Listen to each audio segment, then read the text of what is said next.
their obsession is to transform the rest of the world into carbon copies of themselves. And in order to further this process of transformation of mankind into carbon copies of themselves, they bring to the world something called globalization. That the whole world becomes connected. The whole world becomes interconnected. And as the world becomes interconnected, television is used as the master instrument for brainwashing the rest of mankind and causing mankind to become copycats of the West.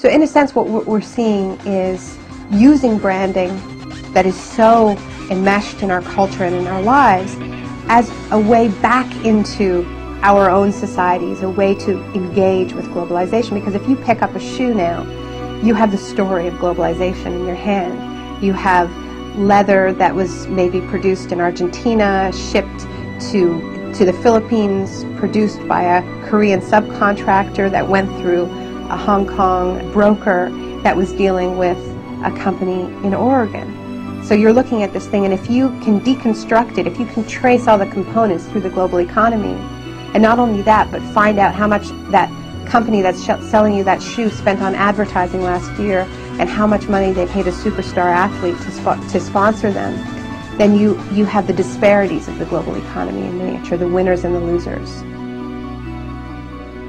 What we've seen in the past 6 years is an explosion of brand-based investigative activism, where you have campaigners that have peeled or looked behind the brand, peeled away the facade to see how the goods are produced. There are labor groups in the United States that have sponsored tours of Nike workers, of Gap workers, going to U.S. campuses, to community centers, to tell people how their products are produced. And of course, this is very uncomfortable for these companies, because even though they are the engines of globalization, they don't really believe in globalization, not this kind of globalization, right? I mean, their whole system depends on the world of production and the world of consumption staying safely apart, and there not being this connection at the grassroots where we learn the secrets behind our shiny, perfect, airbrushed global world.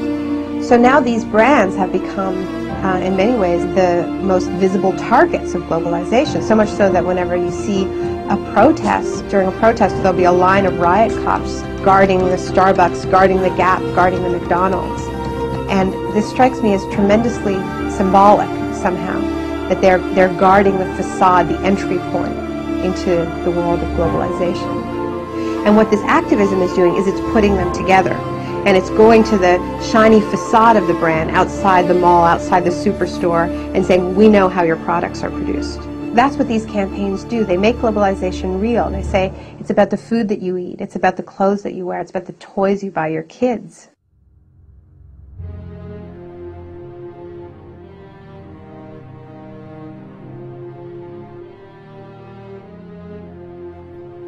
Globalization is a system that ties in industries from around the world to be working for the same business interests. A machine, globally fulfilling the needs of the few, teaching you that humanity will perish without it.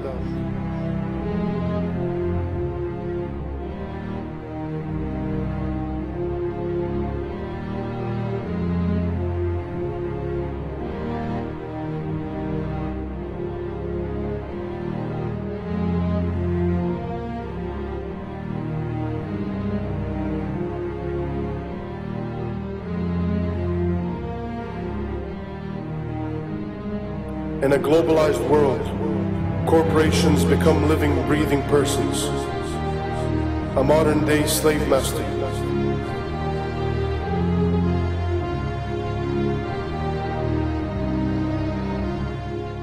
These are a special kind of persons which are designed by law to be concerned only for their stockholders.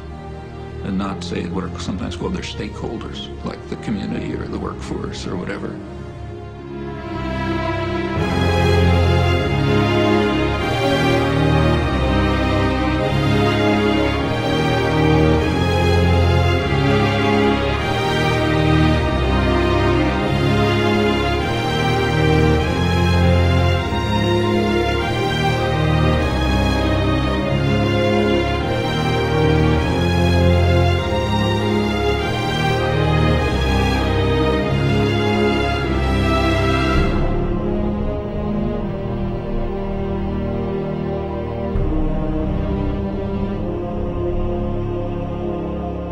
We are deceived into believing that without the system, we won't survive.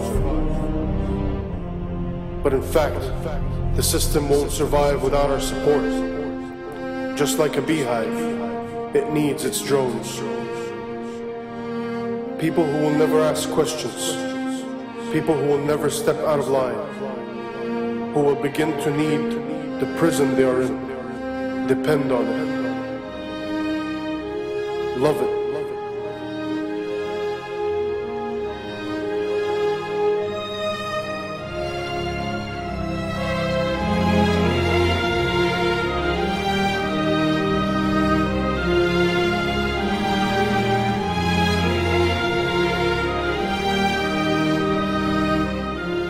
Have we lost our humanity?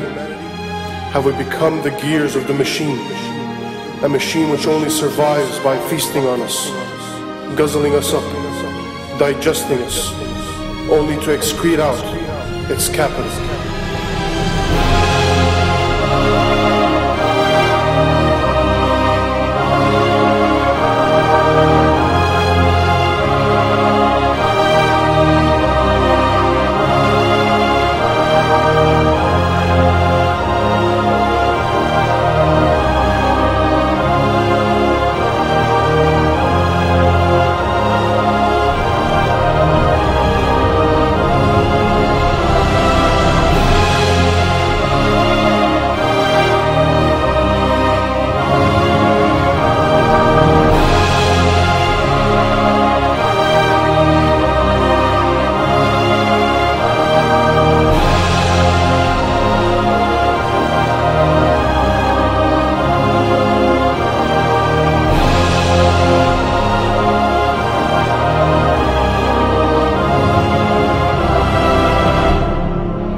The mistake that a lot of people make when they think about corporations is they think, corporations are like us.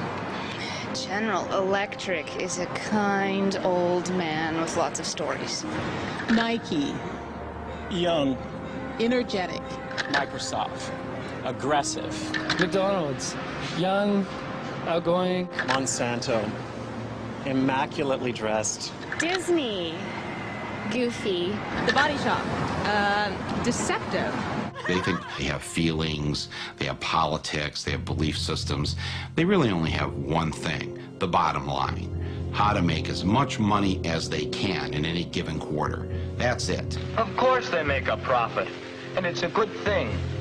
That's the incentive that makes capitalism work, to give us more of the things that we need.